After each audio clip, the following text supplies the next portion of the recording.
Film kali ini bercerita mengenai seorang psikopat berdarah dingin yang ingin merubah sistem kepolisian yang bobrok dengan cara menghabisi semua polisi korup agar tercipta sistem baru yang lebih baik dan adil bagi masyarakat. Bagaimana cerita lengkapnya?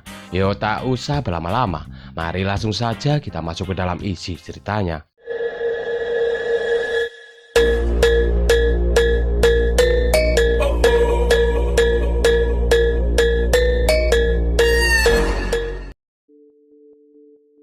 Film dibuka dengan sebuah perampokan yang terjadi di sebuah pasar malam, di mana seorang detektif bernama Boswick ia mengejar si pelaku sampai ke terowongan bawah tanah.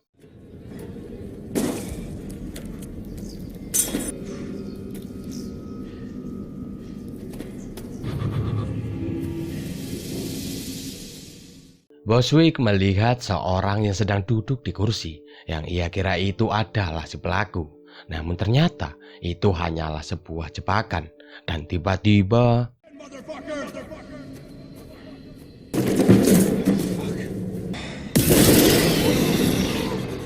ketika Boswick tersadar, ia sudah dalam keadaan diikat dan lidahnya dipasung tepat di atas rel kereta api. Di depannya juga ada sebuah TV yang mengantarkan sebuah pesan dari seseorang yang menggunakan topeng babi. Ia mengatakan kalau ia ingin bermain dengan detektif Boswick karena ia menganggap kalau Boswick telah banyak bersaksi dengan semua kebohongannya yang membuat banyak orang tidak bersalah di penjara. Dan sekarang pria bertopeng babi akan mengadili semua perbuatan yang telah dilakukan oleh Boswick dengan caranya sendiri. Dan film Spiral pun baru saja dimulai.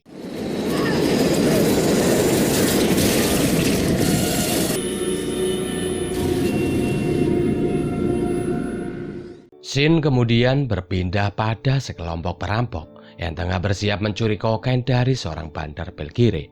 Setelah semua persiapan telah selesai, mereka pun mulai melakukan aksinya.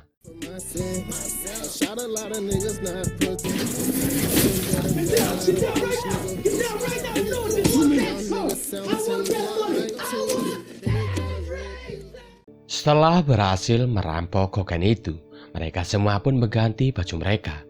Namun ketika mereka akan pergi, ternyata para polisi telah bersiap untuk menangkap mereka. Dan di sini, ternyata salah satu dari perampok itu adalah seorang detektif yang sedang menyamar bernama Zack. Zack merupakan seorang detektif yang keras kepala, di mana ia selalu melakukan misinya seorang diri tanpa menunggu perintah dari atasannya yaitu NC. Sehingga NC pun memberi Zack seorang partner, yaitu seorang detektif magang bernama William.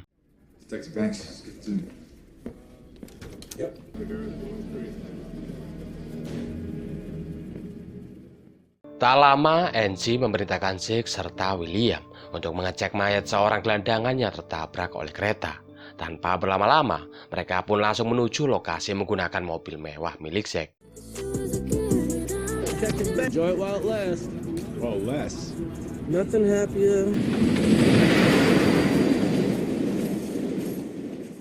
Sesampainya di TKP, Zack dan William melihat sebuah mayat yang sudah tidak berbentuk karena memang seluruh organ serta bagian tubuhnya sudah hancur lebur.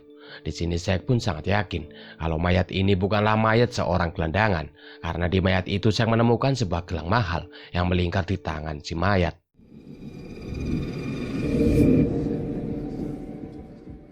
Setelah kembali dari TKP, Zack mendapat sebuah paket yang berisikan sebuah flash disk yang bertuliskan "putar aku". Dan ketika Zack memutar isi dari flash itu, ia mendapat pesan dari seseorang yang menggunakan lambang spiral yang mengatakan bahwa ia ingin merombak sistem kepolisian metro yang dianggapnya sudah sangat bobrok karena banyaknya polisi korup serta oknum yang justru mempersulit masyarakat, di mana itu sangat berbanding terbalik dengan janji serta sumpah para polisi kepada masyarakat. Seorang polisi bernama Fit, ia mengira itu adalah pesan dari Jigsaw, yaitu seorang psikopat berdarah dingin yang dulu pernah meneror polisi.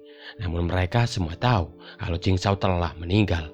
Di tengah kebingungan itu, akhirnya mereka pun memutuskan untuk pergi menuju lokasi video yang berada di pengadilan.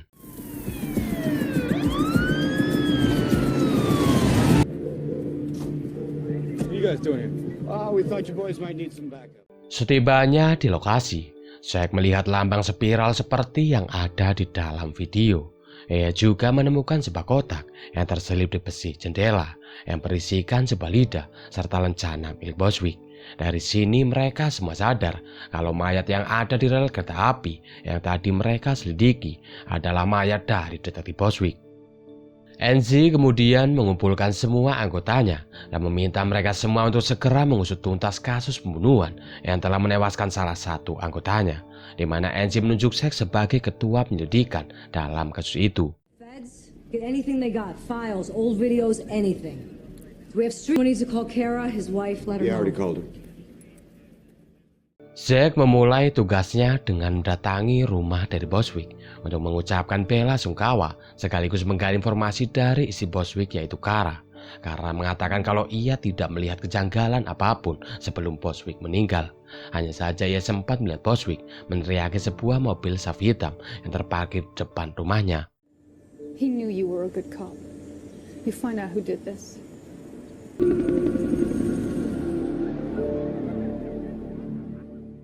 Setelah itu, Zack memutuskan untuk pergi ke apartemen miliknya.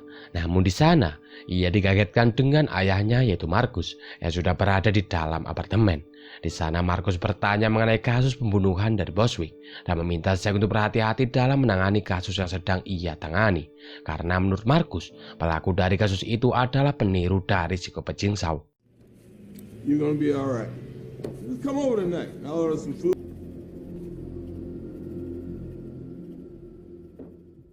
Malamnya, Zack serta semua anggota kepolisian pun mereka memeriksa setiap temuan serta informasi yang mereka dapatkan. Sedangkan Fit serta rekannya, ia pergi ke sebuah toko yang memiliki CCTV di dekat lokasi kejadian.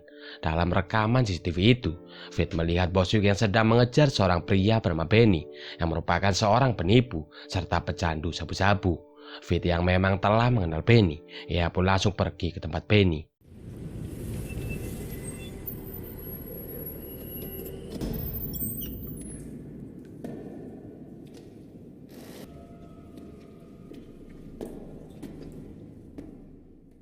Di sana, Fit melihat seseorang yang sedang tertidur, yang ia kira itu adalah Benny.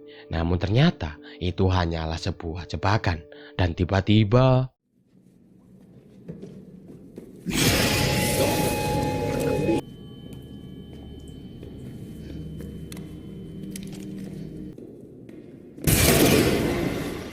ketika Fit tersadar, kepalanya sudah dalam keadaan terkurung, serta semua jarinya sudah diikat dan dikaitkan ke dalam mesin penggiling bakso ala psikopat.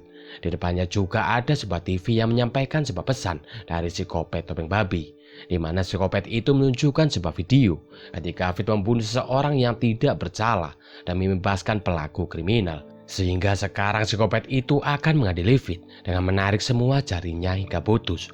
Karena dulu Fit menarik pelatuk pistol menggunakan jarinya untuk membunuh orang yang tidak bersalah. Di sini Fit pun harus tewas dengan sangat mengenaskan oleh psikopat topeng babi.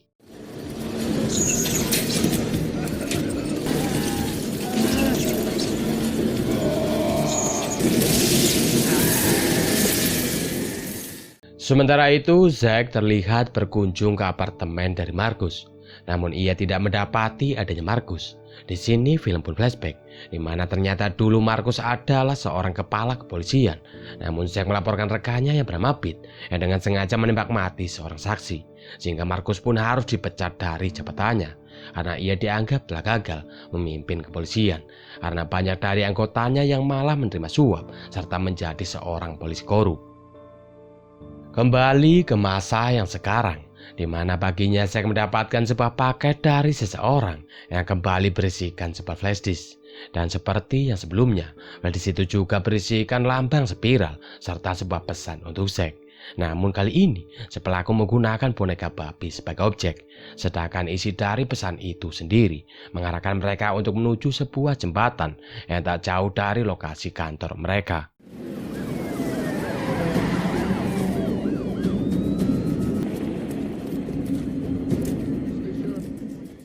Sesampainya di lokasi, mereka kembali melihat lambang spiral yang tergambar pada sebuah mobil.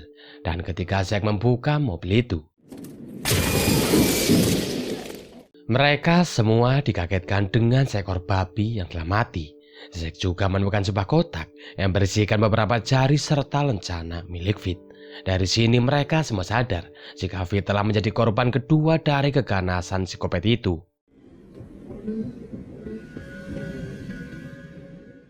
Zack lalu mengingat suatu kejadian ketika ia dulu sedang bertugas. Fit dengan sengaja membiarkan si pelaku menembak dirinya, di mana ternyata Fit telah bekerjasama dengan para pelaku sehingga ia tidak mau membantu Zack.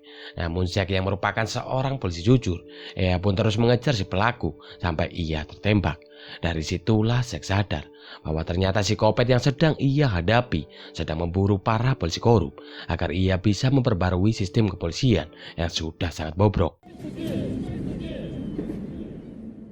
Tak lama pihak kepolisian pun menemukan lokasi mayat dari Fit, di mana terlihat mayat dari Fit yang sangat mengenaskan. Saya kemudian bertanya kepada rekan Fit yang bernama Cross mengenai apa sangkut pautnya jembatan ia menemukan jari-jari milik Fit dengan terbunuhnya Fit, serta dari mana Fit tahu tempat ini. Cross mengatakan jika dulu Fit pernah membunuh orang yang tidak bersalah di jembatan itu, sedangkan Fit tahu tempat ini karena ia mengenal seorang pecandu bernama Benny. And this is where Benny gets his meth. Zack serta William kemudian menyamar sebagai seorang pembeli yang akan membeli sabu-sabu dari seorang bandar langganan dari Benny agar mereka bisa mendapatkan informasi lebih dalam mengenai Benny. Everything on it. I got passcodes, I got Netflix, Hulu. Hold up a second. All right, sit it down. I gotta play with the stick.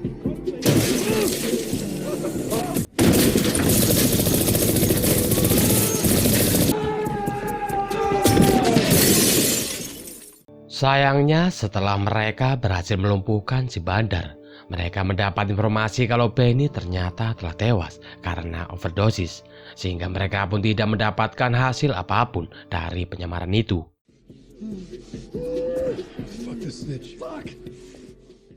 Siangnya Zack serta William mereka memutuskan untuk beristirahat dan makan di sebuah restoran sembari membahas kasus yang sedang mereka tangani. Di sana William bertanya kepada Zack apakah Zack mempunyai musuh selain polisi, karena Zack pernah berkata kalau mungkin si pelaku memiliki dendam pribadi terhadapnya. Di sini Zack pun seketika teringat dengan temannya yang bernama Pete, sehingga ia pun memutuskan untuk pergi menemui Pete.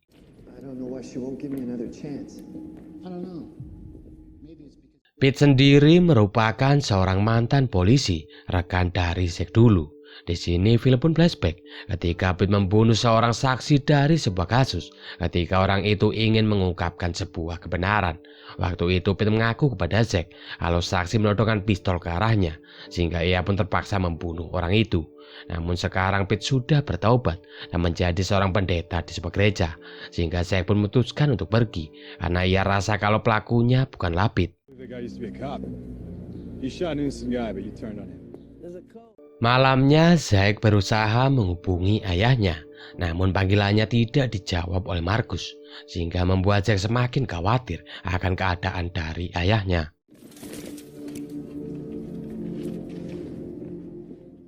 Singkat cerita, pagi pun kembali tiba. Nampak seorang kurir yang mengirimkan sebuah paket untuk Zack. Di sini Zack pun meminta semua orang untuk keluar, kecuali Angie serta Brian. Dan ketika paket itu dibuka, ternyata berisi sebuah boneka babi berkulit manusia, serta selembar surat yang mengatakan, seraya kau mencari, akan lebih banyak lagi korban yang jatuh, dan aku akan mengambil kepalamu. Zack lalu mengambil boneka itu, dan melihat tato milik William ada di kulit yang menempel di boneka, sehingga Zack pun menyadari kalau korban kali ini adalah William.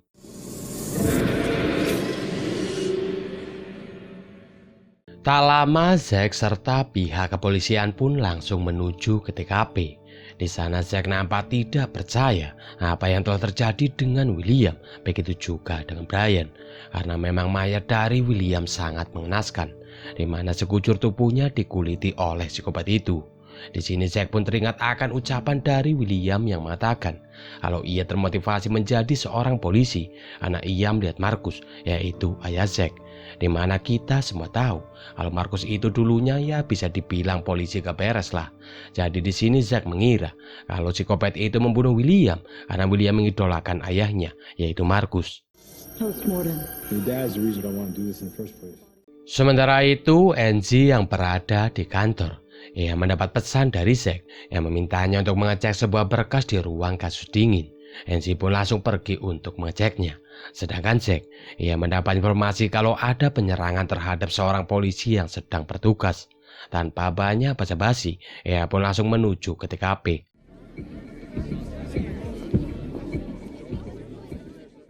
Di sana, Zack bertanya mengenai kronologi kejadian. Polisi itu pun mengatakan kalau ia tadi sedang menulis surat hilang, namun ia tiba-tiba diserang oleh seseorang yang menggunakan topeng babi. Lalu orang itu kabur begitu saja. Di sini Zack pun teringat akan surat dari psikopat itu yang mengatakan kalau aku akan mengambil kepalamu, di mana ternyata arti kepala dari surat itu adalah atasan, dan Angie merupakan atasan dari Zack, sehingga Zack pun sadar kalau ternyata psikopat itu sekarang sedang mengejar Angie. Tanpa berpikir panjang, Zack pun langsung menyusul Angie.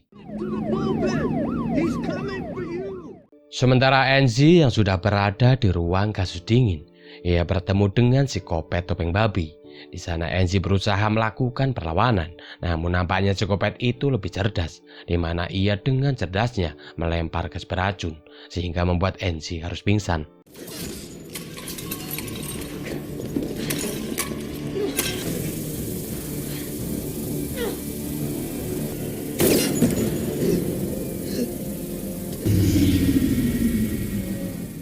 Ketika Angie tersadar, ia sudah dalam keadaan diikat serta wajahnya ditutupi oleh selembar kain. Di sini Angie menemukan sebuah rekaman yang mengatakan, kalau sekarang aku akan mengadilimu karena kamu telah menutup-nutupi adanya polisi korup di departemen milikmu, sehingga dalam beberapa menit ke depan kau akan mati lemas dengan cairan lilin panas yang akan secara otomatis mengalir wajahmu. Di sini Angie pun tak bisa berbuat apa-apa dan hanya bisa pasrah ketika cairan lilin panas itu mulai mengaliri wajahnya.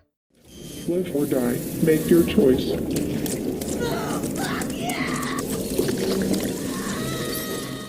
Zack yang baru saja tiba di kantor, ia pun segera pergi menuju ruang kasus dingin. Namun sayangnya ia sudah terlambat. Pasalnya ketika ia sampai, Angie telah tewas dengan sangat mengenaskan, di mana seluruh kulit wajahnya mengelupas karena cairan lilin panas itu.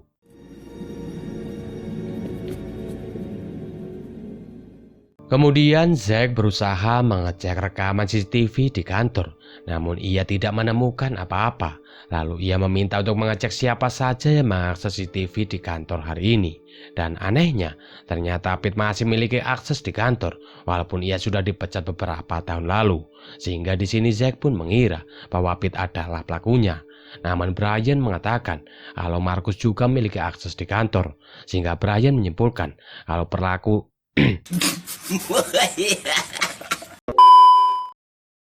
kalau pelaku dari semua pembunuhan ini bisa saja Marcus atau Pete. Zack yang tidak terima ayahnya dituduh, ia pun langsung menyerang Brian.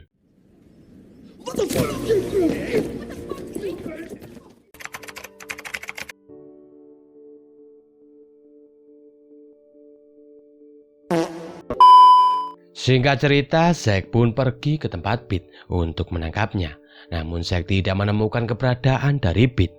Di sana Zack juga sempat menelpon ayahnya, namun tidak ada jawaban, sehingga ia meninggalkan pesan suara untuk ayahnya. Dan tiba-tiba di tempat lain, Marcus nampak sedang memburu si pelaku. Ternyata selama ini ia menghilang dari Zack karena ia ingin mencari serta menghabisi psikopat itu dengan tangannya sendiri. Di sana terlihat banyak sekali lambang spiral yang Marcus temukan. Ia juga menemukan sebuah tulisan di dinding yang mengatakan, apakah kau mau bermain? Sontak saja Marcus pun berteriak kalau ia ingin bermain. You wanna play games, motherfucker? All right. Sementara itu, Zack yang baru saja tersadar, ia sudah dalam keadaan terborgol. Untungnya, ia berhasil melepas borgol itu karena ia menemukan sebuah besi kecil.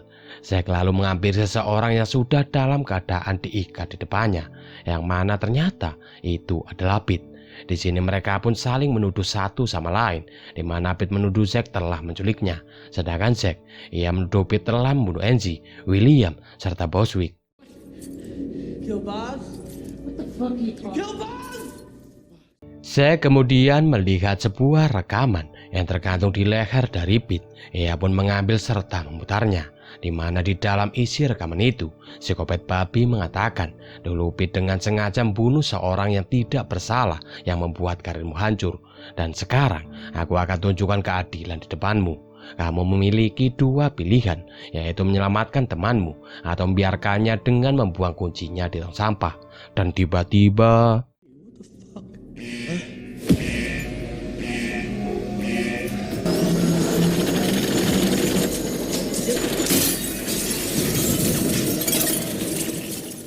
di sini Zack pun berpikir dengan sangat keras mengenai arti dari kata membiarkannya dengan membuang kuncinya di tong sampah.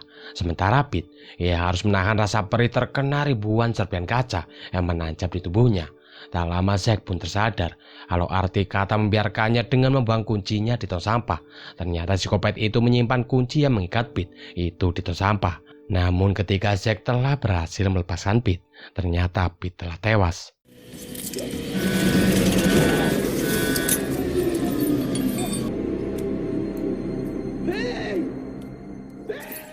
Zack lalu berusaha mencari jalan keluar dari tempat itu, namun ia malah bertemu dengan William. Di sini terungkaplah sebuah fakta bahwa kematian William ternyata adalah sebuah tipuan. Dan yang lebih mengejutkan lagi, ternyata William adalah psikopat topeng babi yang selama ini ia cari.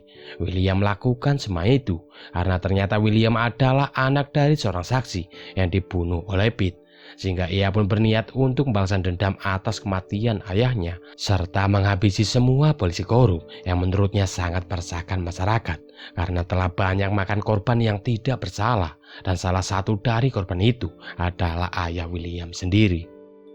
William meminta kerjasama dengan Zack karena Zack merupakan seorang polisi terbaik menurutnya. William minta Zack untuk membantunya membunuh para polisi korup. Di sini ia pun berjanji kepada Zack bahwa ia akan mempertemukan Zack dengan Marcus. Tanpa berpikir panjang, Zack pun sepakat akan hal itu. Namun untuk membuktikan ucapan dari Zack, William menelpon 911 dan memberitahukan lokasi keberadaannya kepada mereka.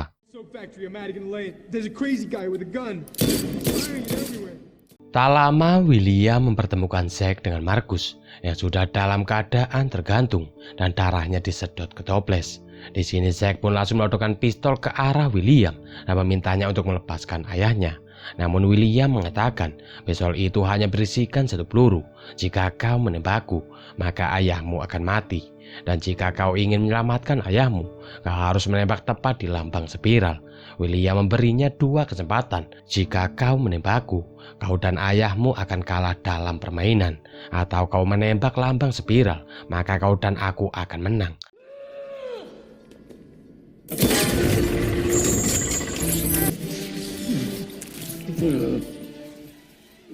Zack lalu segera menolong ayahnya. Sementara pihak polisi yang mendengar suara tembakan, mereka pun langsung menuju sumber suara. Kemudian Zack menghajar William. Namun di waktu yang bersamaan, pihak polisi berusaha masuk ke dalam ruangan itu. Sayangnya tanpa mereka sadari, ternyata mereka memotong tali yang tersambung ke tali yang mengikat Marcus, sehingga Marcus secara otomatis kembali terangkat.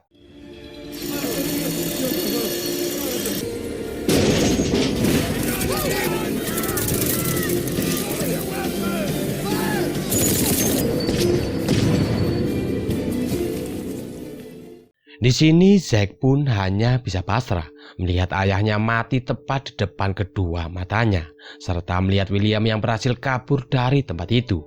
Dan film pun selesai.